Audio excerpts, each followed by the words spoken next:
So this story is the story of a blind man who at first can't understand his healing. I mean, he experiences it. He can now see physically, but spiritually he hasn't come into the realization that this is not just an ordinary physical healing. It's now a human condition healing. He can now see, understand what he's been plagued by all his life, which is a culture that was saying, how come he can't see?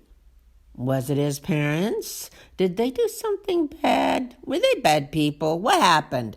What happened there? What do you reckon? I mean, what do you think really is the reason he can't see? Suspicion. You know, the neighbors always want to know, and they usually pick out something wrong. So that was one thing. It was cultural. It was cultural blindness. And then, of course, there was the religious fools, the ones who said, if you've just kept these rules, I mean, first of all, you did it wrong, Jesus. Mud? Really? Mud in the eye? That's a new one. And they wanted to create a religious debacle out of this thing. But it was none of the above. It was a way for Jesus to show people that this isn't just about physical blindness. It was a way for him to demonstrate that he came to heal a situation that was so much deeper, broader, wider, more real than even physical blindness. It was when people refuse to see. It was when they will not know. And so, when William Blake says, if the eyes of perception were cleansed, we would see things as they are, infinite. He's talking about to see a world in a grain of sand and a heaven in a wildflower.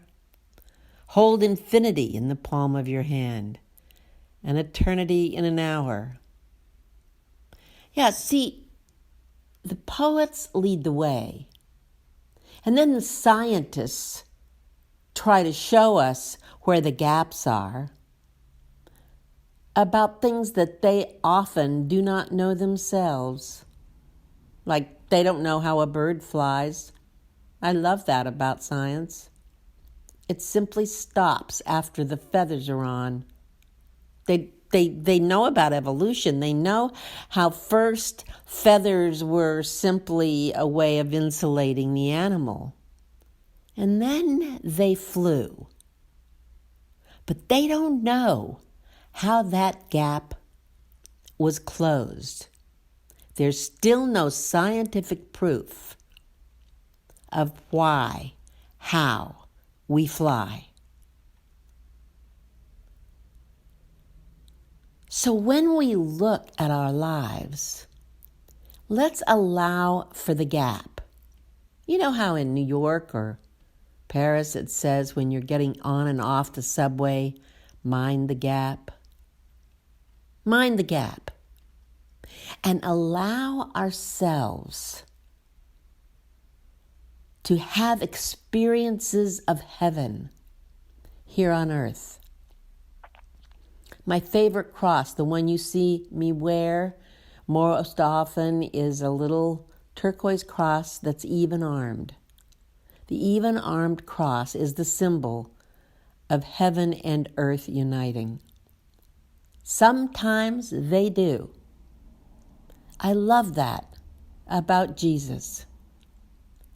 He brings them together and keeps reminding us that if we'll open our spiritual eyes and allow those moments of heaven touching earth, we'll be able to see whether there's a pandemic going on or a revival, you can have eternity in your heart as you hold that wildflower. Or have you noticed larkspurs are in the shops for sale now? Okay, you haven't been out shopping, but I can tell you, I did stop into Safeway this morning, and there they were, larkspurs. I had to bring some blue ones home. That's what I mean by heaven touching earth. Allow it in you.